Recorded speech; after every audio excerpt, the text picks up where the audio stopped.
Good morning and welcome to the Take Your Life Back Today show. My name is Ralf Friedrichs. I'm an addiction recovery coach, a life coach, and your host of this show, to Take Your Life Back. Today's show, good morning, good morning, good morning. Happy Wednesday, everyone. You ever get stressed out at work, or even at home, but more importantly at work? People just around you rush you and you feel like you're under a deadline constantly. You don't know which way to turn. Everyone has experienced at least a frazzled day here and there at work, but the difference between those who crack under pressure and those who coast to victory is how they react to it. Phones are ringing, clients are angry, and you're breaking out in stress hives. Ugh. But there are ways to get not to get stressed at work, even when it seems like the sky's falling down upon your head. I'm not going to claim that it isn't easy, but with a few strategic moves, you will find out that there are ways to avoid the stress factor at work. And here are 7 ways. Focus on the things you can control. Think about what's stressing you out. This is this how you are going to go through your day, just thinking that, your boss is just handing you projects left and right? Are you working with a demanding client? Do you have too many big projects on your plate? Do not let these situations take you under. Focus on the parts you can control and let go of the ones that you cannot.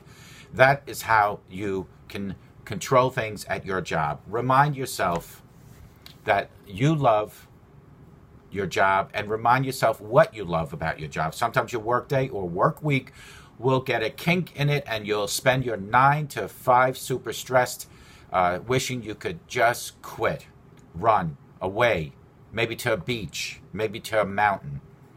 But, sometimes we need to just kind of remind ourselves, what do we love about this job the most? That way you won't make a mountain out of a molehill. Sure, things can be tough right now, but they haven't always been this way, have they? Number 3 is create a game plan of what kind of worker you want to be. Do you want to be a frazzled one that breaks out into stress splotches every time something goes wrong? I don't think so. Do you want to be a worker that cracks under pressure every time she or he gets corrected or called out? I don't think so. What kind of professional do you want to be? In order to help control your stress, set yourself intentions on how you want to be seen in your profession and also by your coworkers and by your boss, and try to live up to those expectations. Number 4, don't let any interruptions through until you are ready to let them interrupt you. You know how to stop, you know how to slap off the radio when you can't find a parking spot or an address, right? Well, this is the same idea. If you're feeling a pocket of stress at work, close off any interruptions like that radio while you are in traffic or in a parking lot looking for a parking space. You shut that radio off because you feel you can concentrate even more. And do that exactly. Don't let any interruptions through until you are ready to be interrupted. Number 5 is say no as many times as you need to. Whether it's to get cocktails after work or to accept another little side project. If you're feeling stressed and overworked, practice saying the word no. You'll be grateful when you do that because no helps you throughout the day. I advise you can be polite, but you can be firm. Explain to others that you are overcommitted and you must say no. And yes, you can even tell your boss no. Just explain that one more project will mean the quality of your first project will drop.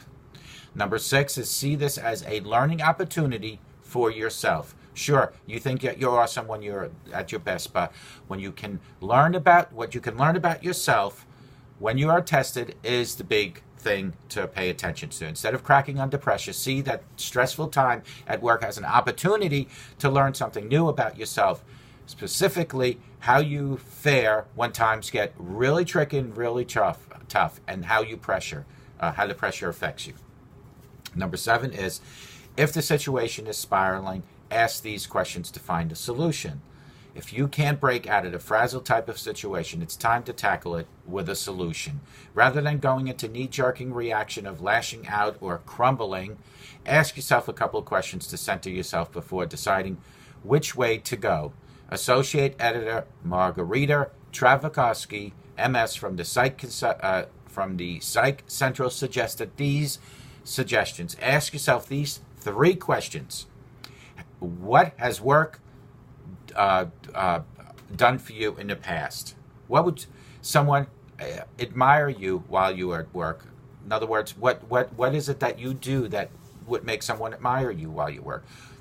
What would someone object to at work of what you're doing? What would somebody object to?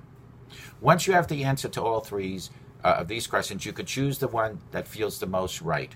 Having these tips in your arsenal, the next time your workday launches some sort of stress levels or code red, go back to these 7. The 7 were as follows again. Focus on the things you can control. Remind yourself what you love about your job. Don't dwell on the things that you don't love about your job. Create a game plan of what kind of worker you want to be. Don't let any interruptions through until you are ready. Say no as many times as you need to. See this as a learning opportunity about yourself. If the situation is spiraling out of control, ask these 3 questions. And the questions were, ask yourself this. What has worked in the past for me at this job? What would someone I admire do?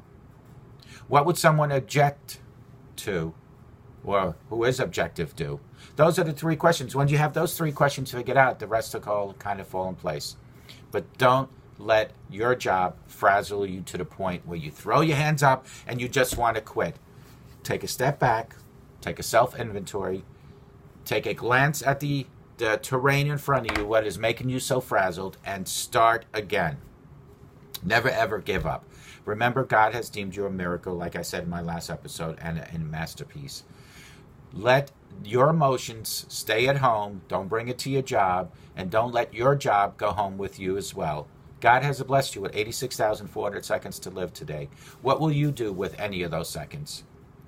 And when you're asking God for guidance and directions daily through the power of prayer, thank Him for all the things you do have. And folks, stop dwelling on the things you don't have. If you have a little, you have something. But if you want everything, you will end up with nothing. Don't be greedy. Settle on what you do have. Be thankful for what you have. But always strive for having more, but in a sensible way. Not in a way where you're looking at the Joneses next door because they have a brand new car that you need to have one. Or because their house is bigger that you need to have one. Look at what you do have. You have your health. You have your family. You have a job. You have money. Don't compete with other people. Compete with yourself. Because when you compete with yourself, you always become a little better anyway. And God will always guide and direct you as long as you live a spiritual life and you believe in the power of prayer and you definitely, absolutely give your life to Jesus. God will always provide for you. Call me at 844-405-HELP. Together, you and I, we can help each other take our lives back. And please have the best Wednesday that you can. And remember, don't let your job stress you out. Instead, make your job a fun place to be, and may God bless you.